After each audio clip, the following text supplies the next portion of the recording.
It's Friday, Feedback Friday, the feedbackiest day of the week. Ha! It's Feedback Friday. And we're going to start with the video about graphics because people left intelligent and interesting comments on that video. And it was a good dialogue, so I'm going to start there. So for people who want to just watch the feedback on that and stop, totally understand. We have to stop the shit that gets flung in the discourse from getting everywhere, right? And I do appreciate that regular viewers of this channel don't like it when the YouTube algorithm decides to send a whole bunch of people over to my channel who are definitely not going to like my content. And they definitely don't want to like my content. And, it's just, there's no point. They won't last. They'll go away. Right.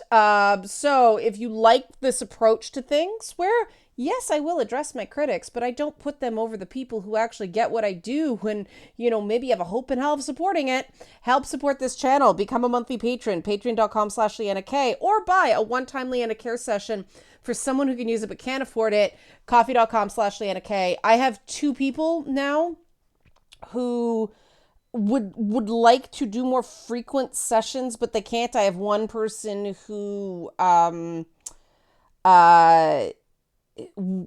would like sessions, but he can't afford it. So anything you can support is appreciated. So moving on with that. About graphics. It was interesting. One person, I will say, just to touch on, because I segged in from SheHulk, one person said the thing that bothered them was not the overall graphics in SheHulk. It was the notable difference between the quality of the Hulk and the quality of the SheHulk. All right. Yeah. Visual dissonance. We all know the reasons for it. But yeah, visual dissonance is something to point out. Good catch. Generally, and I love the way people put it, it was comments like, he doesn't look real, but he looks cool. What it was sort of their graphics test. Aesthetics over graphical fidelity. So a cool look over a realistic look, which is the same way of saying similar things, right? And I loved this one. Graphics matter in proportion to the ambition behind them. And I thought that was very interesting. Basically, they said if they want to make completely photorealistic graphics, then they're going to be judged based on that metric. If they're not trying to do that, they don't care. Which is really interesting, right? Because so much time, effort, resources, focus grouping, iteration, redesign goes into trying to suck the most out of graphics in a game. It is the single biggest contributing factor to the ballooning of video game budgets right now. And based on this, admittedly not scientific sample, but you guys are core gamers. Like, your shit. You guys don't care. And I find these things really, really interesting because either, these things have gotten so expensive that they think they need to attract normies. And so it's just sort of a cycle, right? It's a serpent eating its own tail. Or, game companies really don't know what the market actually wants. And that's why I'm always excited by a game like Stray that comes out and, it's a modest little game. It does what it does. It's not trying to be a AAA title, but it just kind of captures everybody's hearts and imagination. And I'm always excited when a game does that. That's what's sort of nice about summer when there isn't a big AAA release. You get these little underdog games that just, for me, remind me of why and how I got into this stuff in the first place. The imagination and the sharing sentiment and the heart that was in games that doesn't have to be perfect. I think that's why I got so defensive over an article that came out a few weeks ago dunking on the original Street Fighter. It's easy to look back and see the limitations of that game in hindsight, but at the time, and segueing, you guys may want to watch this. I'll tell you when you'll probably want to turn it off if you don't want the negativity. But people have said to me a lot this week, you have to understand why people are defensive. I do understand why people are defensive. I don't get why people think I don't. It's not that I don't get why people are defensive. It's that my attitude is, even when you're defensive, you're responsible for how you conduct yourself. I don't know why that's such a hard line to draw. You don't get the right to do and say anything you want just because you're feeling defensive. I don't do things that cater to teens precisely because I want an adult audience. That's why I didn't go on Snapchat. I'm not on TikTok, though I may start doing it for the mental health stuff because of the mental health TikTok community. But, for gaming stuff, I don't want teenagers. I want to have adult conversations about things. And so one of the requirements for a truly adult conversation is the idea that what you feel is valid. What you do is something you're still responsible for, no matter what you're feeling.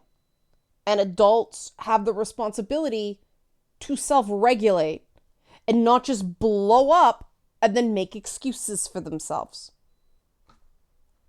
This is a fair standard to have. This is the standard I set for myself. This is the standard I set for other people. And it's the same rules across the board. Now, if you don't want to hear the SheHulk shit show, go ahead and stop watching now. The same way a lot of the review bomb hater watchers did with the SheHulk shit. I don't know why people who go around review bombing channels don't recognize that creators get analytics. We see how long the average person watched. We know when a video is getting less than standard watch times because people are just showing up to dump on it. And it's the interesting thing about the SheHulk video is, in this case, it wasn't some subreddit. It wasn't some, my hate watch anti-fans on various subreddits pulling this shit this time. It was actually videos recommended to people through the YouTube algorithm, way off the charts on this one. So this one's YouTube's fault. Great. So my response has been informed by that. A bunch of people got that video. Who's this? I don't suspect they use the word chick based on some of their comments, but this isn't people. Well, they were people who were primed, but not via a third party, because when somebody shares a link on Reddit, it's, third party click-throughs. Essentially, it's not the YouTube recommends. And like the YouTube recommends on Monday's video, and apparently Wednesday's video also got higher on recommends because I included SmartHulk. But 60% traffic recommended by the YouTube algorithm, which is much higher than usual. My my responses are informed by that. So, a general trend of the not very nice comments. Now, I do appreciate the people who left comments saying, I watched this and based on this, I watched the show and I enjoyed it. Right? Then there were all the comments that were riddled with assumptions, really deflecting and projecting. And then things like, I watched for 15 minutes and it's clear you have no valid points to make. It's like, okay, in the first 15 minutes, really, it's not a valid point to say the video wasn't talking about everybody who didn't like the show. Just a subset of people who like the show. And it's the first episode, so it may still completely shit the bed. That wasn't a valid point. Really? Really? Because this is the problem with making all or nothing statements. If you make a nuanced, mostly or not all, or whatever, those sort of statements are not disproven by a single example that goes against what you said.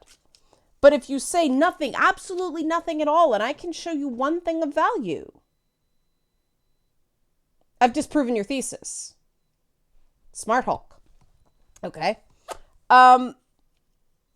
Looking at the angry comments. All right. And again, not every comment was angry, but it was enough of a trash fire that I was like, by my standards, if people who are new to this channel, like, well, they don't look that bad, normally the comment section is a lot less triggered, a lot more high quality.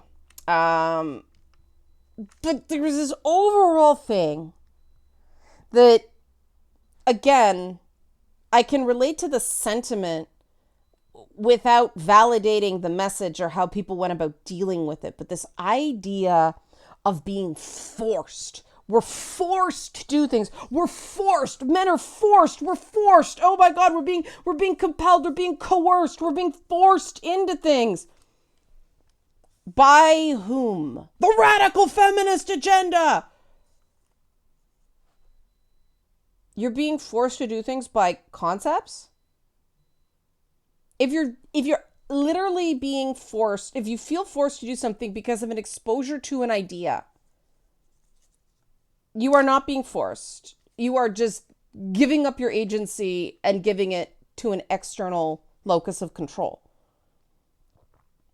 If there are actual people in your life literally forcing you to do things, you might be in an abusive environment.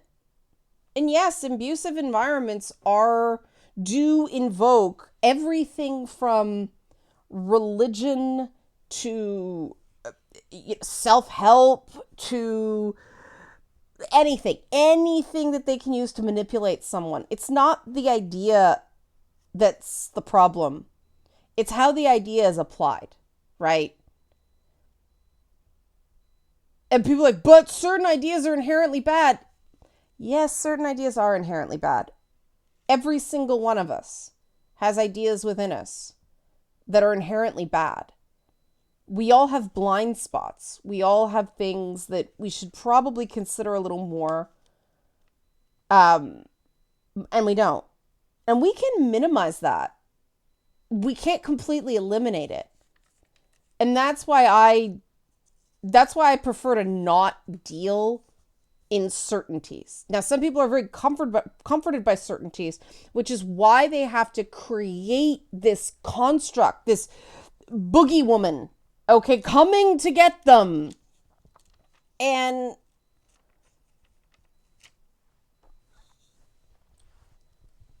frankly, I keep looking for evidence of this. And I can see evidence of, libraries getting bombarded with hate for having YA novels that deal with LGBTQ plus themes, relationships, and characters. I see that. I see laws being passed where teachers are, have to either out students or break the law. I'm seeing that.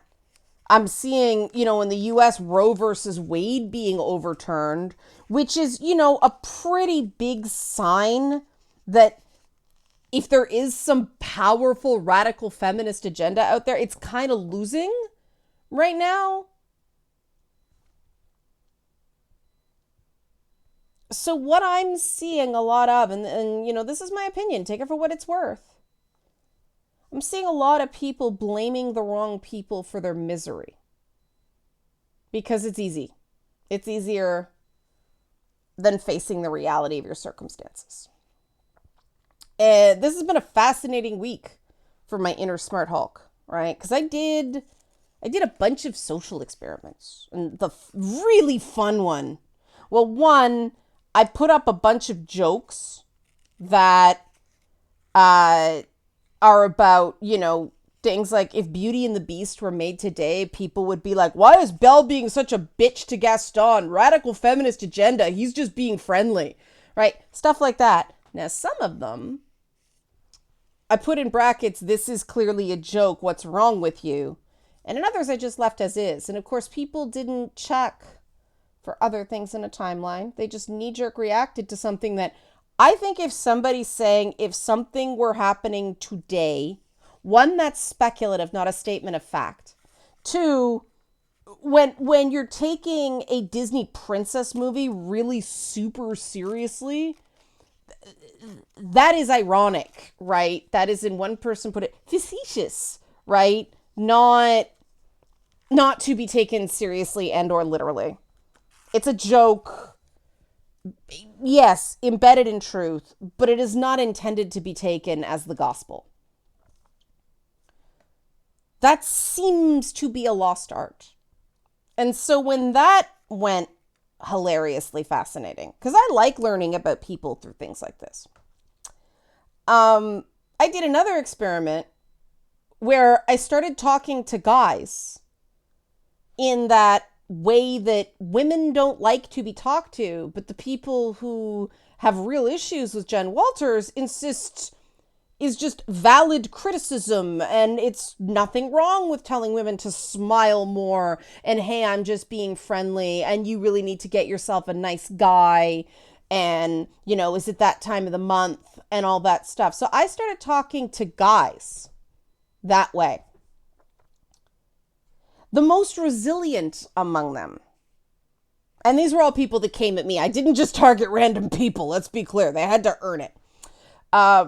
These guys lasted maybe 3 exchanges, the most resilient of them, before they got mad, blew their stack, and started getting nasty.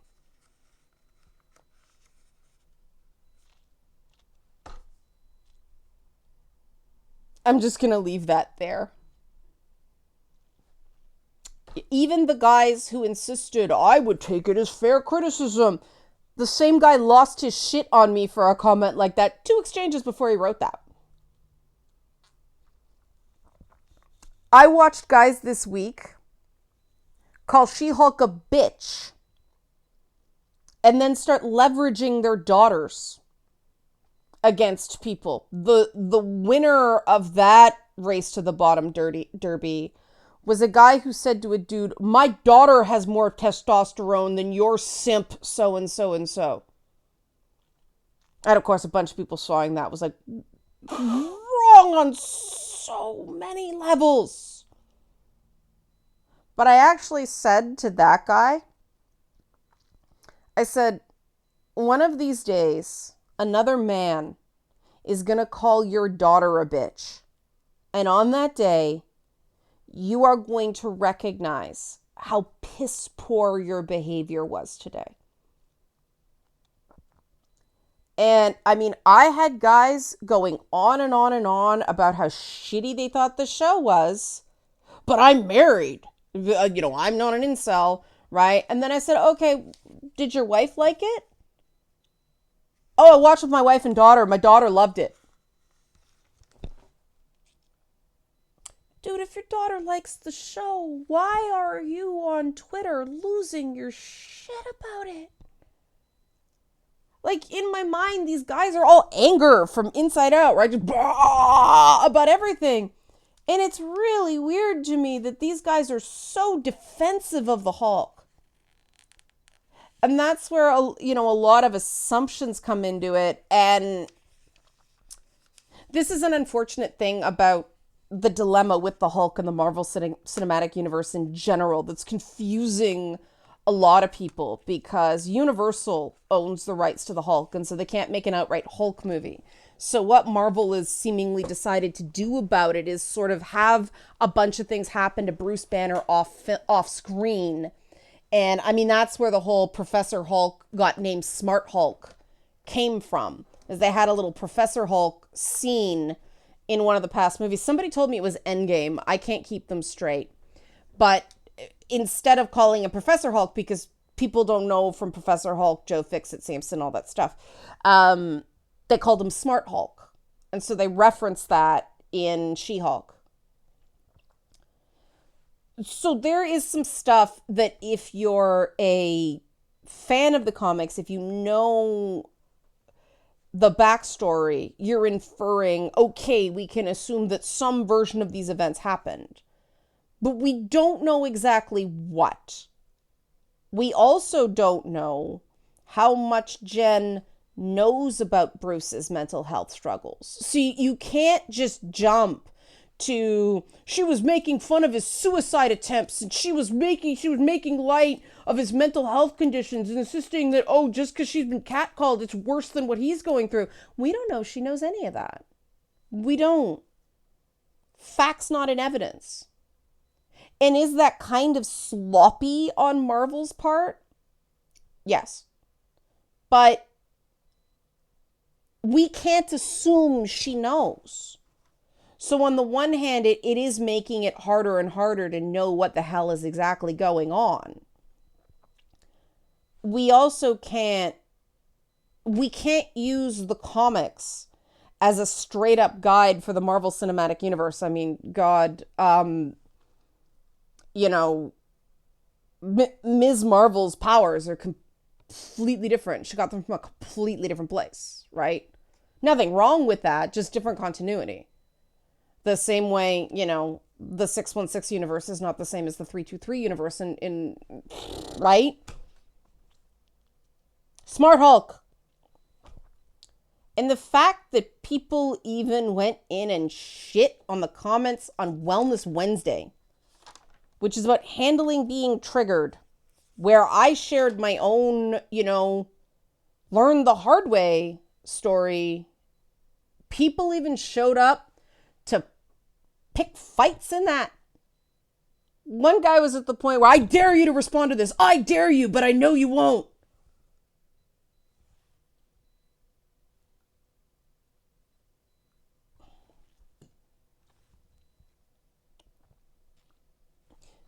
The lack of self-awareness here, that any of us should listen to people who behave this way regarding depictions of anger in fictional media. Like, if you want us to take you seriously, that you understand Bruce Banner's struggle better than anyone else, where's your emotional control? Like, not emotional control. Where's your self-control? Where's control over your behavior, right? Because if you got yourself one of Smart Hulk's binders and actually did the work, you'd recognize, you can't control your emotions. And in fact, the more you try to control them, the more you deny they're there, the more they take hold of you. But you can recognize your emotions, put them in their proper place, and stop them from controlling your behavior. You don't seem like a subject matter expert when you are so out of control that you're doing the equivalent of let's meet in the octagon in YouTube comments. Unkind, but true, right? And I do think that the dialogue that, well, is it a dialogue? It's a bunch of people screaming at each other. But I know that for the people watching a lot of this and going, wow.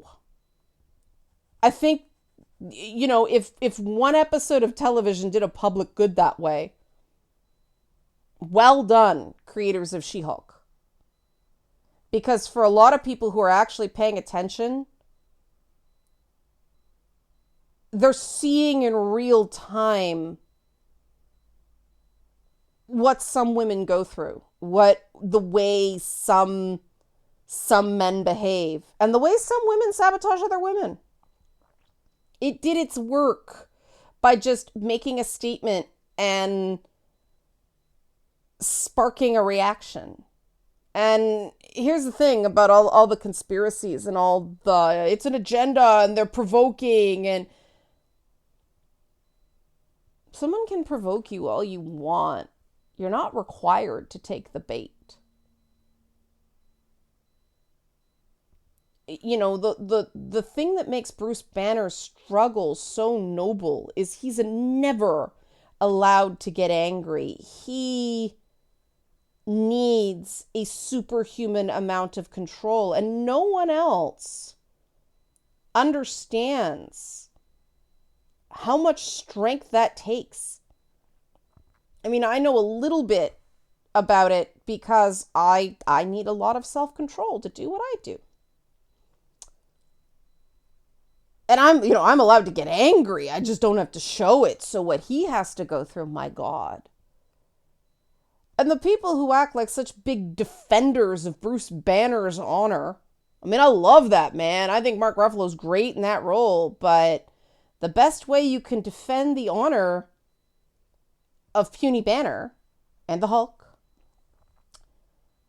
is by showing that you're learning by his example and acting more like Bruce Banner and less like fucking Sith apprentice, man. Like, holy crap, let the rage flow through you, let the hate flow through you. That's what we've been dealing with this week. And that it always astounds me the way some people devour this stuff. They can cite all the continuity, but they just don't internalize any of the messages. And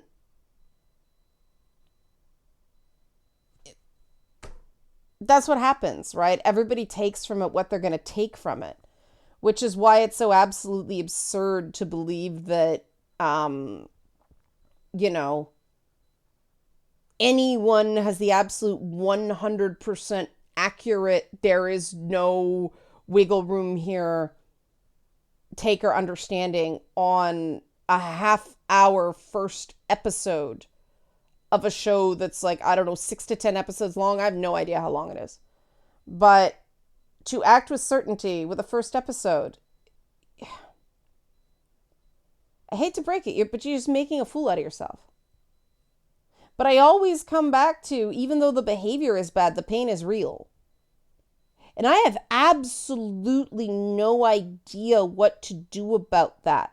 Precisely because this sort of lashing out, what it does is it drives away people. It guarantees that you're going to receive the minimal amount of kindness and empathy in your life because your behavior is just making it impossible to both give a shit and enforce healthy boundaries. And if you're lashing out, you can't expect any better from anybody else. So I have the expectations that people have going into these fights are just not reasonable. The idea that you would call somebody a bunch of names and just come on like a ton of bricks and have a nice civil chat.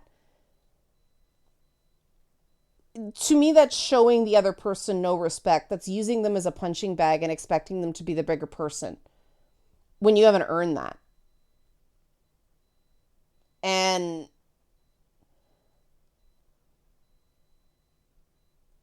I can care about people as people, but still hold my opinion that a lot of people behaved really terribly on this one. And that's not the end of the world. It's just, if you are that miserable, if you are that ironically angry and afraid all the time, there's a better way. You don't have to live this way. But no one wants to be around a person who completely loses their shit over half an hour of broad strokes, dialogue driven sight gag comedy with belching contests and ongoing runners about Captain America's fictional sex life. Reasonable expectations, people. Reasonable expectations. Smart Hulk. Be like Smart Hulk. Okay.